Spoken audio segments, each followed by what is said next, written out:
Bien, yo quería hoy tratar un tema que me parece muy importante, que seguramente tenéis todos en la mente, que algunos de vosotros lo habéis pasado. Se trata de la depresión como patología importante en la adicción y en su rehabilitación. Es decir, a veces las personas, con motivo con motivo de sufrimientos prolongados, o de frustraciones, o sencillamente porque su naturaleza les conduce a ello, hay muchas personas que padecen en el mundo depresión. La depresión es uno de los problemas más importantes de salud pública. Desde luego es el trastorno psiquiátrico más común, con frecuencia creciente desde la Segunda Guerra Mundial, con una prevalencia del 9 al 20% en su totalidad, un 3 a 10% para la depresión endógena, para el tipo de depresión enfermedad, y un 1% para el trastorno bipolar, es decir, aquella forma de depresión en la cual la depresión es una de las dos partes que se complementa con el estado maníaco, con el estado de hipertimia o el estado patológico de euforia, para constituir en conjunto el trastorno bipolar, lo que antiguamente denominábamos psicosis maníaco-depresiva.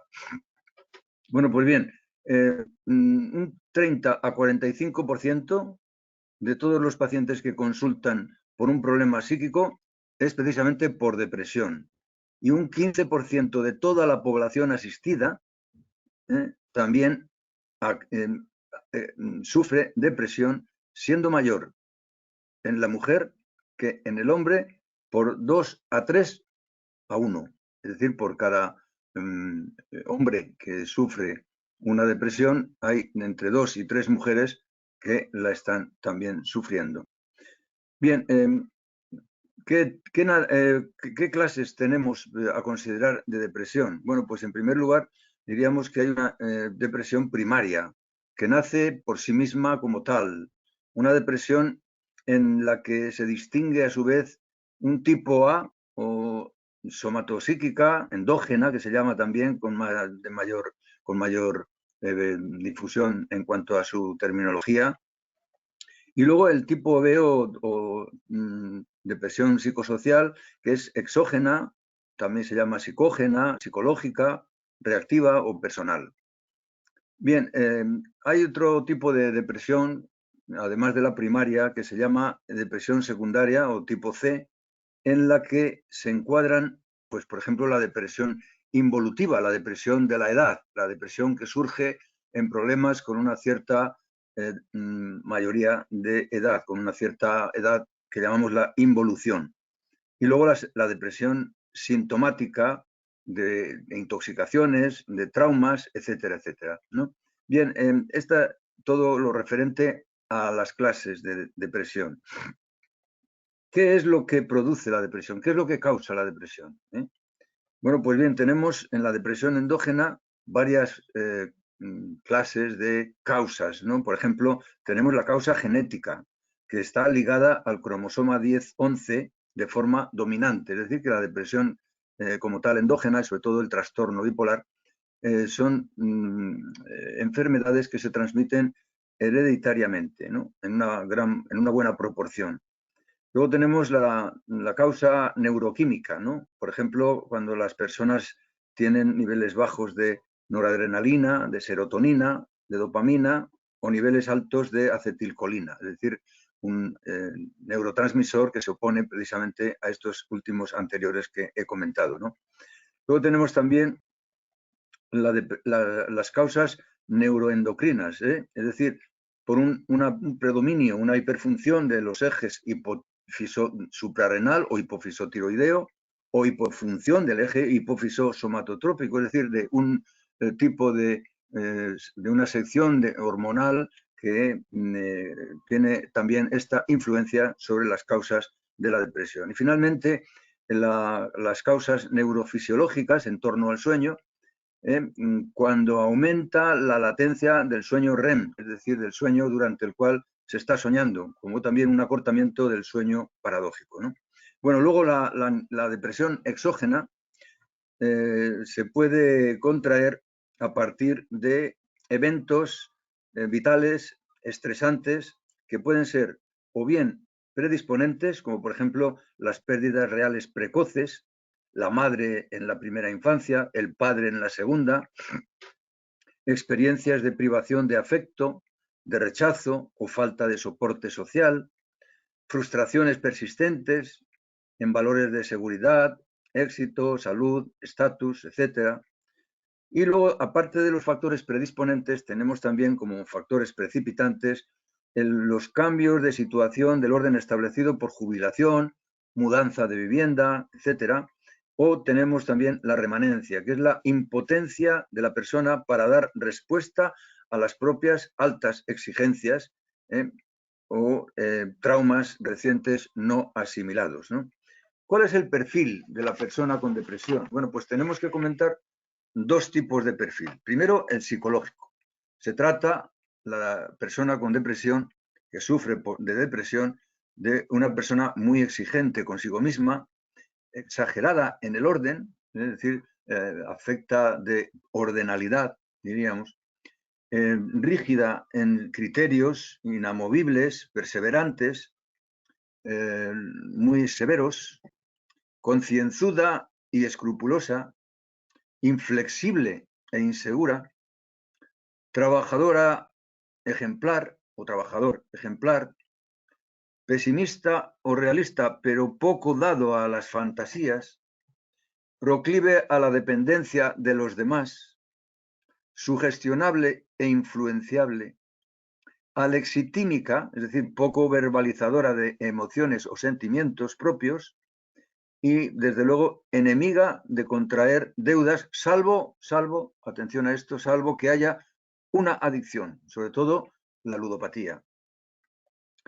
Y luego el biotipo, pues en la depresión del trastorno bipolar estamos hablando de un biotipo pícnico, es decir, gordito, con propensión a ser, digamos, de carácter de condición obesa, menos influenciabilidad de factores externos y mayor proporción de antecedentes familiares. En cambio, en la depresión endógena monopolar y psicosocial, el biotipo es leptosómico, es decir, de personas delgadas, con mayor influenciabilidad externa y menor proporción de antecedentes familiares.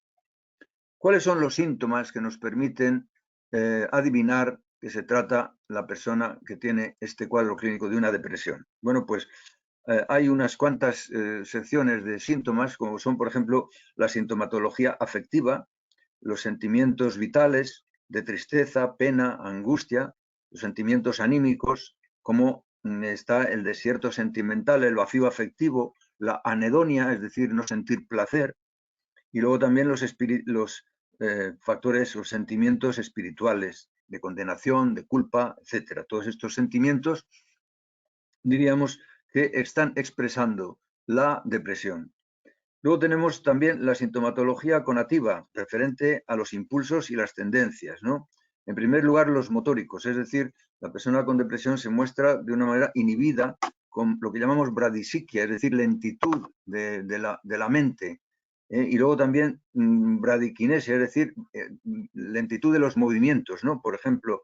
Y luego también, en algunas ocasiones, se manifiesta por acatisia. La persona con mucha ansiedad, mucha angustia, tiene tendencia a estar impaciente, a moverse de un sitio para otro, ¿no? Luego también tenemos los síntomas dentro de la sintomatología conativa, los instintos impulsivos. Por ejemplo, cuando tienen agresividad, que es sobre todo autodestructiva, es decir, la agresividad de las personas con depresión tiende a destinarse o dirigirse hacia ellos mismos, ¿no? Y luego, por otro lado, tenemos la sintomatología cognitiva, que es aquella que se refiere al pensamiento, ¿no? Por lo menos en el ámbito del curso, que se produce una lentificación, una rumiación obsesiva, una concentración dolorosa en el pensamiento, en un pensamiento, por ejemplo, monotemático, de un solo tema, de un solo contenido.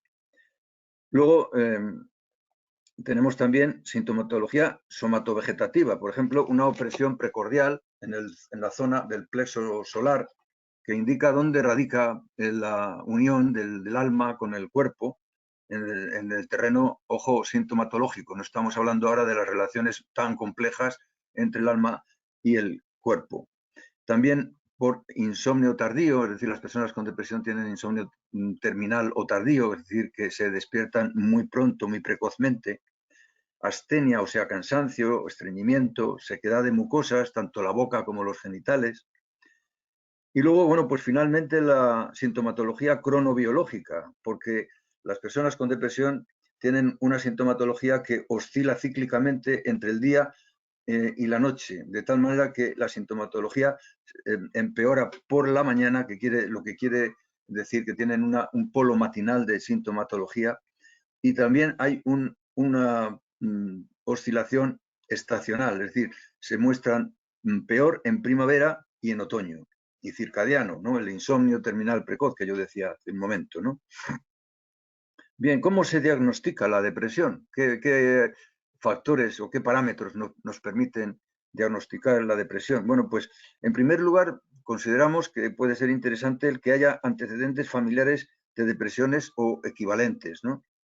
Luego, que haya una personalidad obsesivo-compulsiva o fóbico-evitativa o sintónico-afectiva, es decir, de carácter abierto, ¿no? Curiosamente, la depresión incide más en las personas sintónicas, en las personas ciclotímicas, en las personas extravertidas que en las contrarias, ¿no? Luego, que tenga antecedentes personales de depresiones o equivalentes también. Que haya una clínica depresiva objetiva, típica o enmascarada, pero con signos ostensibles. Ausencia de traumas o situaciones de estrés previas proporcionadas. Luego, pues se caracteriza por una evolución fásica y solo en casos graves o especiales que se tiende a la cronicidad, es decir, a lo que llamamos la distimia. Luego, tener un ritmo circadiano, es decir, con un polo matinal, como antes decíamos, ¿no?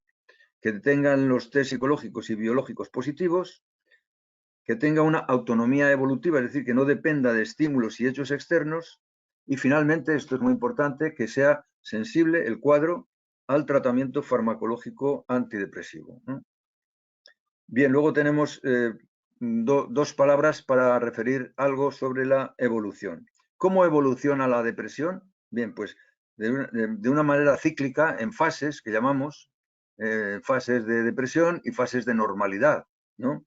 O fases, en el caso del trastorno bipolar, fases de manía aguda. O bien puede ser la evolución continuada hacia la encronización, como es, por ejemplo, el caso de la distimia, que es ni más ni menos que una depresión crónica, ¿no? Bien, pero a nosotros lo que nos interesa es aplicar este concepto de depresión a las adicciones, que es lo que nos concierne. Bien, pues en la adicción abunda la depresión. Y abunda la depresión por acumulación de sentimientos de culpa o de impotencia relativos justamente al padecimiento adictivo, ¿no? También deprime al adicto el estigma social, la etiqueta social que se cierne sobre él, el hecho de constatar una y otra vez su impotencia para poder o no saber vivir sin el objeto de su adicción, que es tanto como decir la pérdida del control de su vida. La vivencia continuada de esclavitud, es decir, esta vivencia también influye en el ánimo de la persona adicta para provocar eso que estamos diciendo con el nombre de vivencia continuada de esclavitud. Al considerar de vital importancia para la persona el objeto de adicción como arma secretamente salvadora. Luego también la constatación del daño, tanto el que se puede percibir como el que se puede inferir al entorno familiar y a uno mismo, a la propia persona. La pérdida de la incondicionalidad del amor familiar en casos de ruptura, abandono, etcétera, ¿no? Es decir, cuando se pierde el amor, pues lógicamente eso influye también en la aparición de una depresión en el caso de la adicción. Luego también la pérdida de recursos de autodefensa y capacidad de afrontamiento de los conflictos en el plano familiar, laboral, por despido, quiebra o ruina, y social, pues como es, por ejemplo, el caso de la soledad o indefensión, la humillación de la gente tras algún escándalo, la burla social, el linchamiento, o bien también en el caso del enjuiciamiento jurídico, procesamiento o incluso encarcelamiento, claro. La conciencia autopunitiva, la impulsividad autodestructiva y el estado de salud afectado. Raramente la adicción se ve libre de depresión, de miedos o sentimientos negativos, porque el adicto se los intenta siempre aliviar y se los anestesia con una libación más, ¿no? Luego en la rehabilitación hay que diferenciar dos etapas, ¿no? En la primera, que es la del síndrome del duelo, lógicamente en ella se recrudecen o aparecen los sentimientos de culpa y de duelo por el sufrimiento que le acarrea la mala conciencia que tiene respecto al pasado, el agobio por el carácter indefinido de la abstinencia y de la enfermedad, o la trascendencia de su propósito de cumplir con el compromiso terapéutico. Finalmente, en la segunda etapa de la rehabilitación, pasados los primeros meses, que es la de la libertad y la recuperación del estado de gracia, por el mérito del mantenimiento de la abstinencia y la progresión de la rehabilitación por encima de las tentaciones o tirones o las incitaciones sociales o publicitarias, es cuando, en definitiva, con el mérito de evitar o prevenir la recaída, se ve la persona libre de la depresión, tras tomar conciencia incluso del carácter de la adicción que padece.